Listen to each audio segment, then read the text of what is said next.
Injil Markus pasalnya yang ke-7. Perintah Allah dan adat istiadat Yahudi. Pada suatu kali serombongan orang Farisi dan beberapa ahli Taurat dari Yerusalem datang menemui Yesus. Mereka melihat bahwa beberapa orang muridnya makan dengan tangan najis, yaitu dengan tangan yang tidak dibasuh. Sebab orang-orang Farisi seperti orang-orang Yahudi lainnya tidak makan kalau tidak melakukan pembasuhan tangan lebih dulu, karena mereka berpegang pada adat istiadat nenek moyang mereka. Dan kalau pulang dari pasar, mereka juga tidak makan kalau tidak lebih dahulu membersihkan dirinya. Banyak warisan lain lagi yang mereka pegang, umpamanya hal mencuci cawan, kendi, dan perkakas-perkakas tembaga. Karena itu orang-orang Farisi dan ahli-ahli Taurat itu bertanya kepadanya, "Mengapa murid-muridmu tidak hidup menurut adat istiadat nenek moyang kita, tetapi makan dengan tangan najis?" Jawabnya kepada mereka, "Benarlah nubuat Yesaya tentang kamu, hai orang-orang munafik. Sebab ada tertulis, bangsa ini memuliakan aku dengan bibirnya, padahal hatinya jauh daripadaku. Percuma mereka beribadah kepadaku, sedangkan ajaran yang mereka ajarkan ialah perintah manusia. Perintah Allah kamu abaikan untuk berpegang pada adat istiadat manusia." Yesus berkata pula kepada mereka, "Sungguh pandai kamu mengesampingkan perintah Allah, supaya kamu dapat memelihara adat istiadatmu sendiri. Karena Musa telah berkata, hormatilah ayahmu dan ibumu, dan siapa yang mengutuki ayahnya atau ibunya harus mati. Tetapi kamu berkata, kalau seorang berkata kepada bapaknya atau ibunya, apa yang ada padaku yang telah dipergunakan untuk pemeliharaanmu sudah digunakan untuk korban, yaitu persembahan kepada Allah, maka kamu tidak membiarkannya lagi berbuat sesuatu pun untuk bapaknya atau ibunya. Dengan demikian firman Allah kamu nyatakan tidak berlaku demi adat istiadat yang kamu ikuti itu. Dan banyak hal lain seperti itu yang kamu lakukan." Lalu Yesus memanggil lagi orang banyak dan berkata kepada mereka, "Kamu semua, dengarlah kepadaku dan camkanlah. Adapun dari luar yang masuk seseorang tidak dapat menajiskannya, tetapi apa yang keluar dari seseorang itulah yang menajiskannya. Barang siapa bertelinga untuk mendengar, hendaklah ia mendengar." Sesudah ia masuk ke sebuah rumah untuk menyingkir dari orang banyak, murid-muridnya bertanya kepadanya tentang arti perumpamaan itu. Maka jawabnya, "Apakah kamu juga tidak dapat memahaminya?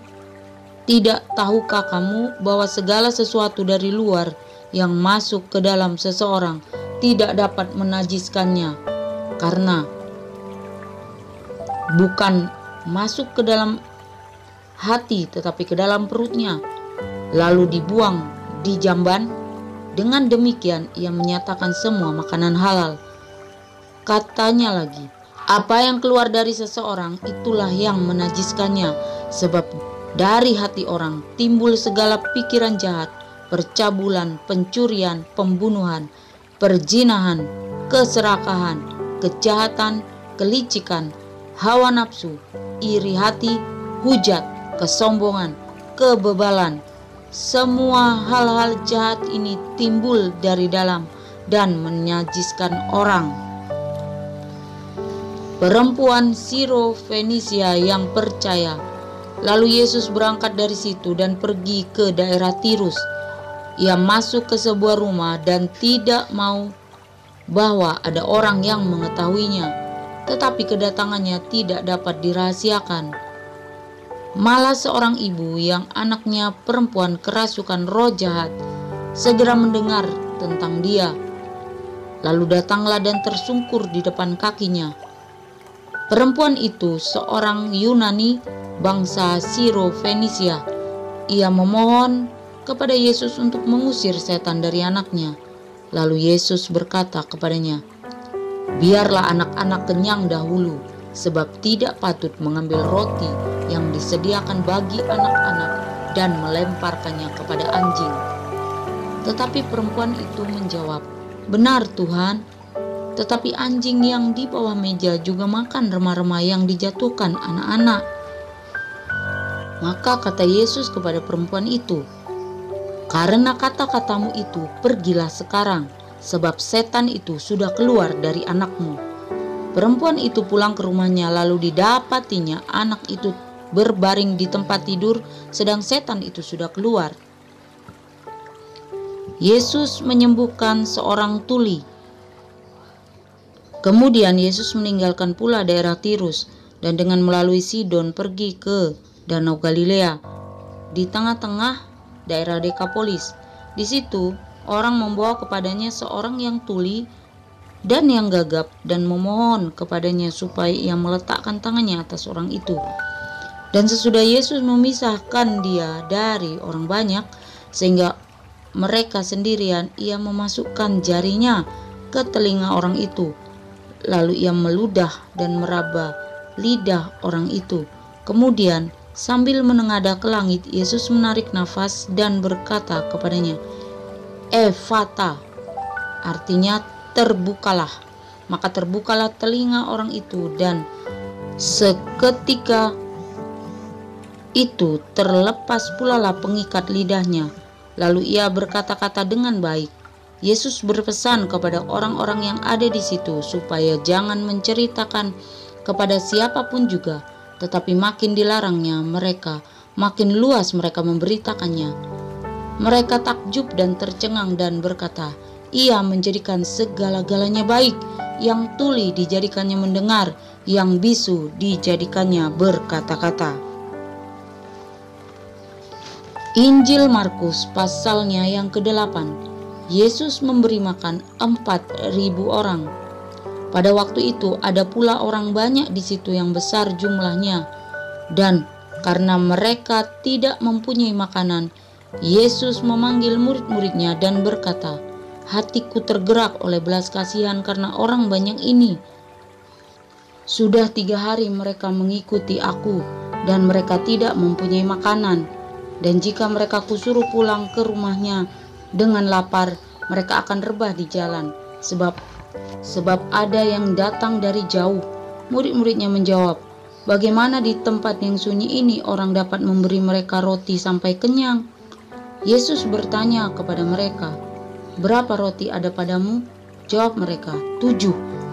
Lalu ia menyuruh orang banyak itu duduk di tanah.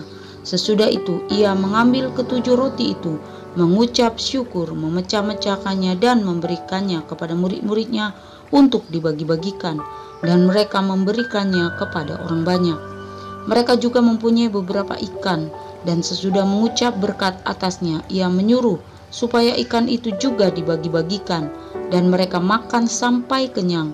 Kemudian orang mengumpulkan potongan-potongan roti yang sisa sebanyak 7 bakul. Mereka itu ada kira-kira 4.000 orang. Lalu Yesus menyuruh mereka pulang. Ia segera naik ke perahu dengan murid-muridnya dan bertolak ke daerah Dalmanuta. Orang Farisi meminta tanda. Lalu muncullah orang-orang Farisi dan bersoal jawab dengan Yesus untuk mencobai dia. Mereka meminta daripadanya suatu tanda dari sorga. Maka mengeluhlah ia dalam hatinya dan berkata, "Mengapa angkatan ini meminta tanda? Aku berkata kepadamu, sesungguhnya kepada angkatan ini sekali-kali tidak akan diberi tanda." Ia meninggalkan mereka, ia naik pula ke perahu dan bertolak ke seberang. Tentang ragi orang Farisi dan ragi Herodes. Kemudian ternyata murid-murid Yesus lupa membawa roti, hanya sebuah saja yang ada pada mereka dalam perahu. Lalu Yesus memperingatkan mereka, katanya, "Berjaga-jagalah dan awaslah terhadap ragi orang Farisi dan ragi Herodes." Maka mereka berpikir-pikir, dan seorang berkata kepada yang lain, "Itu dikatakannya karena kita tidak mempunyai roti." Dan ketika Yesus mengetahui apa yang mereka perbincangkan, ia berkata, "Mengapa kamu memperbincangkan soal tidak ada roti? Belum jugakah kamu faham dan mengerti? Telah degilkah hatimu? Kamu mempunyai mata, tidakkah kamu melihat? Dan kamu mempunyai telinga, tidakkah kamu mendengar? Tidakkah kamu ingat lagi pada waktu aku memecah-mecahkan roti untuk 5.000 orang itu? Berapa bakul penuh potongan-potongan roti kamu kumpulkan?" Jawab mereka, 12 bakul. Dan pada waktu 7 roti untuk 4.000 orang itu, berapa bakul penuh potongan-potongan roti kamu kumpulkan? Jawab mereka, 7 bakul. Lalu katanya kepada mereka, "Masihkah kamu belum mengerti?" Yesus menyembuhkan seorang buta di Betsaida. Kemudian tibalah Yesus dan murid-muridnya di Betsaida. Di situ orang membawa kepada Yesus seorang buta dan mereka memohon kepadanya supaya ia menjamah dia. Yesus memegang tangan orang buta itu dan membawa dia keluar kampung. Lalu ia meludahi mata orang itu dan meletakkan tangannya atasnya dan bertanya, "Sudahkah kau lihat sesuatu?" Orang itu memandang ke depan lalu berkata, "Aku melihat, sebab melihat mereka berjalan-jalan, tetapi tampaknya seperti pohon-pohon." Yesus meletakkan lagi tangannya pada mata orang itu. Maka orang itu sungguh-sungguh melihat dan telah sembuh, sehingga ia dapat melihat segala sesuatu dengan jelas. Sesudah itu Yesus menyuruh dia pulang ke rumahnya dan berkata, "Jangan masuk ke kampung." Pengakuan Petrus. Kemudian Yesus berserta murid-muridnya berangkat ke kampung-kampung di sekitar Kaisarea Filipi. Di tengah jalan ia bertanya kepada murid-muridnya, katanya, "Kata orang, siapakah aku ini?" Jawab mereka, "Ada yang mengatakan Yohanes Pembaptis, ada juga yang mengatakan Elia, ada pula yang mengatakan seorang dari para nabi." Ia bertanya kepada mereka, "Tetapi apa katamu, siapakah aku ini?" Maka jawab Petrus, "Engkau adalah Mesias." Lalu Yesus melarang mereka dengan keras supaya jangan memberitahukan kepada siapapun tentang dia. Pemberitahuan pertama tentang penderitaan Yesus dan syarat-syarat mengikut dia. Kemudian mulailah Yesus mengajarkan kepada mereka bahwa anak manusia harus menanggung banyak penderitaan dan ditolak oleh tua-tua, imam-imam kepala, dan ahli-ahli Taurat, lalu dibunuh dan bangkit sesudah 3 hari. Hal ini dikatakannya dengan terus terang, tetapi Petrus menarik Yesus ke samping dan menegur dia. Maka berpalinglah Yesus dan sambil memandang murid-muridnya, ia memarahi Petrus, katanya, "Enyahlah iblis, sebab engkau bukan memikirkan apa yang dipikirkan Allah, melainkan apa yang dipikirkan manusia."